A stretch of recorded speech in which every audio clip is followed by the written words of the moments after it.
Hi, Jason Knott, editor of CE Pro, and today we are talking about the collision between design and technology with Scott Stevenson, Director of Product Motorization at Hunter Douglas. Hey, Scott. Hey, Jason, how you doing? I'm doing great. Thanks for joining me today. So let's just jump right into it. We recently just completed the CE Pro Hidden Technology and Design Deep Dive study, and so it had a few bits of interesting data. And it kind of talked about this dichotomy where some customers are okay seeing the technology, but other customers, they really want to hide it. And for the integrator, the key is how he can hide the technology if they want to, but not impede any of the performance of that technology. So some of the key pieces of data that we pulled from it, we asked specifically to integrators, is the hiding of technology and the design of the technology important? 56% of them said it was very important, and 40% said that it was somewhat important, which means only 4% of integrators don't think that product design is important. Right. Another key question that we asked, which I thought was interesting, was we asked integrators which of their trade partners or clients are the most concerned about hiding the technology and or the product design. By far, number one was the interior designer. 42% of integrators said the interior designer was their most concerned trade partner. Architects was number two at 16%, and homeowners was number three. And then we had various, no surprise, builders was at the bottom of that list. Just no surprise there. So, Hunter Douglas is obviously really keen to this, and you see this intersection between the motorized shade category is really a key intersection point between design and technology. But let me ask you first, what are your thoughts on some of that data? That's interesting. I mean, a couple thoughts. One is, I guess maybe it's not surprising, but it is kind of funny that, of the three, interior designers, architects, and homeowners, that homeowners care the least, but yet you've got the professionals, pushing it. No, it has to be hidden away. So that is kind of an interesting thing. I think, it says that maybe there are some things where there can be some compromise reached there, where the designer may be pushing on something that honestly the homeowner doesn't really care that much about, and so just things that integrators are going to have to balance, of course.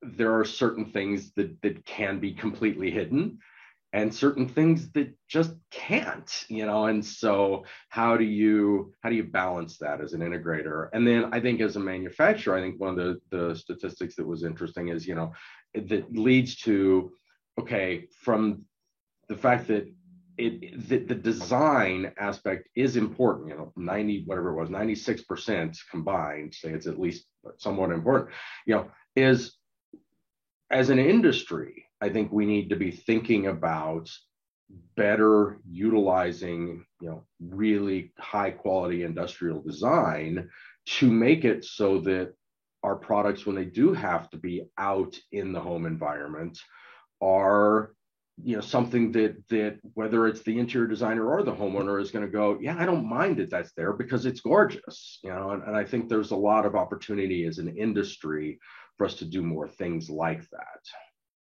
Yeah, and I think what you are doing with your new product line, especially on the design side, and we're going to talk about that in a second, is kind of pushing that envelope in terms of, look, this doesn't have to be some sort of thing you need to find a closet somewhere to tuck it away to. Yeah. So let me jump into that. So the Hunter Douglas recently released this new system, the PowerView Gen 3, and the whole point there, beyond obviously the design part of it, which we're going to talk about, but it's also making it less of difficult task for an integrator to implement this for a homeowner. Can you talk about it? And obviously that making it easier means it's going to have less friction with that designer and architect that we just talked about. So talk a little bit about how that system is easier to deploy for integrators. Right. Yeah. So PowerView Gen 3 is a complete overhaul of our PowerView system. I know you and I have talked about this in the past, but from PowerView Gen 1 to Gen 2 was kind of an evolution. PowerView Gen 3 is really that next big leap forward. One of the big things we changed was the communications technology. Went from a proprietary communications technology that had been developed in-house to using Bluetooth Low Energy. One of the things that BLE gives us that's really cool is the ability for your smartphone to talk directly to a shade. So as you go through the setup and commissioning process of a system, especially a larger one, we can do some really cool things like you walk into a room, say, okay, basically show me the shades, and all the shades that are in that room with you appear right at the top of the list because we have proximity detection. So we can do lots of really cool stuff there. We get constant real-time two-way feedback from the shades. So 8 times every second, each shade is telling us what its position is at, is it at 98% or 97%? It does that while it's moving. So we can, like in our app, you can literally see the shades moving, on the screen as they move in your window. So that, from the standpoint of the setup and all the processes you have to go through to kind of create this thing and then integrate it, we've dramatically reduced the time required to do that. We've done some time studies on this. In our old system, if you took like a 10 shade, 3-room type of system, not something major, but pretty common type of project that we do, it would take that person doing the setup from the time the shades were physically installed in the windows until the time they were out the door with everything programmed, scenes created, all that kind of stuff. You were looking at about 45 minutes. Now we're down to about 10-12 minutes for that same setup. So makes it much easier for them to get in, get out. And then the integration has just been made so much easier because of that constant two-way feedback. Anytime where you've got, where you're trying to do an integration and then you're never sure, wait a minute, where is this thing that we're talking to? What's its status? That always makes an integration much harder. With this constant two-way feedback that we're getting, that integration is so much easier. I think a lot of times integrators think of something simpler that it's less customizable, but this still has scalability and customization capabilities. Oh, absolutely. Yeah. It can scale from the smallest, honestly, with a lot of our traditional, non-integrator dealers, there's a lot of one shade projects that happen. Maybe it's that one shade over the tub or the one shade that's up really high that the customer is like, okay, I'm going to motorize that, but I'm going to just do manual ones throughout the rest of the house. That can still be, because of that phone to shade integration.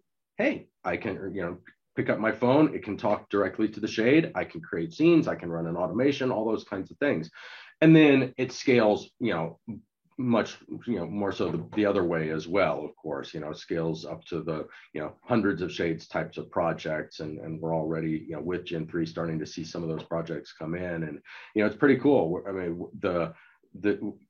just the feedback that we've gotten has been really good with people who've gone through no training whatsoever, basically coming and saying, hey, I did this. I opened the app, it told me what to do, and I walked out of the house 20 minutes later and everything was working. It was great. So let's turn back to the industrial design element. The Gateway Hub and the Pebble Remote that are part of this system are just beautiful. Can you talk a little bit about what went into the design and tell us a little bit about the design of those parts of the system? Yeah, absolutely. I mean, definitely as a company, we consider ourselves a very design-centric company. I mean, we wouldn't have the most number of shade types and the most number of fabrics and all that kind of stuff if design and fashion really weren't important to us. And we try and carry that forward to our hardware as well. So we actually work with a San Francisco-based or Bay Area based industrial design firm called Bold Design. Anytime we've got something that's going to be a real touch point, something where a consumer is actually going to interact with this thing or see it on a regular basis, we have the industrial design firm that we get involved, and oftentimes that involves a lot of iteration. Just from early concepts, creating models, review by senior executives within the company. As you can imagine, a company like Hunter Douglas, the senior executives are very design conscious as well. And so it's very much a process to get there, but we consider it important. It's interesting, you mentioned the Pebble remote. The design for that, the original sort of concept for it came from Fred Bold, who is the principal owner of Bold Design. He was walking along a beach, I think somewhere in Asia, and found this shell that had this really cool shape. And he just hung on to it, took it home with him, and it's still sitting there in their offices. And you can look at that and go, yeah, I see where that's the inspiration for the Pebble remote. And then same thing with the Gateway. It's a piece of hardware that, in order to have a well operating system, it's probably got to sit out somewhere where you're going to see it. And from our standpoint, we want to make sure that it's not just a black box that somebody's going to go, oh, great, one more black box I got to have sitting on my countertop. No, they're going to say, wow, that's a really nice looking piece of equipment. I don't mind having that sit on my bookshelf or sitting on my desk. One other thing about the Pebble remotes, you have an array of color options there too. And when you just brought up, the origin of the design, when I've looked at that array, you have some beautiful photography that shows all the color options. It does kind of look like colorful pebbles that you might see in a tide pool or something like that. Yeah, it's really funny you mentioned that. I've been in so many of our dealers' showrooms where they've been walking along a beach or through a river or whatever and found an actual rock that looks about the same as our Pebble remote, and they have it sitting up there, proudly displayed on a countertop that they found this, kind of thing. It's pretty cool. But yeah, you mentioned the colors. We, not surprisingly, a high percentage of our sales are black and white, but we do get those customers who really like the idea of matching the color to the decor of the room, or utilizing different colors to know that, oh, that one goes in the bedroom, that one goes in the kids' bedroom. So because what happens, these things get picked up, they get carried around, and now you push the button and it's not doing what you expect it to do. And just having that color differentiation can make you go, oh, wait a minute, this needs to go back in the other room. Well, I'm glad to hear that origin story, because I was thinking it was maybe he was a Flintstones fan and it was Pebbles, and then he had the Bam Bam coming out later on, the other remote, the Bam Bam. So, all right, a really interesting, fascinating subject, this constant juggle between design and technology. Hunter Douglas, you guys are doing a lot to really stay in the forefront. What do integrators, or where should integrators go if they want to find out more about what you're doing on the motorization and with the PowerView Gen 3? Well, to find out more, certainly the best place is just hunterdouglas.com. We also have kind of a little hidden section of that is specifically for custom integrators with a little more information. It's hunterdouglas.com/custom-integrator-program. It's a lot, but it gives you some information on how we work with custom integrators, the value that we provide, what benefits come with working with us, all that kind of stuff that you won't find on, our main website is more targeted at consumers. Fantastic. All right, Scott Stevenson, Hunter Douglas, thanks for joining CE Pro today. Absolutely. Thank you for having me.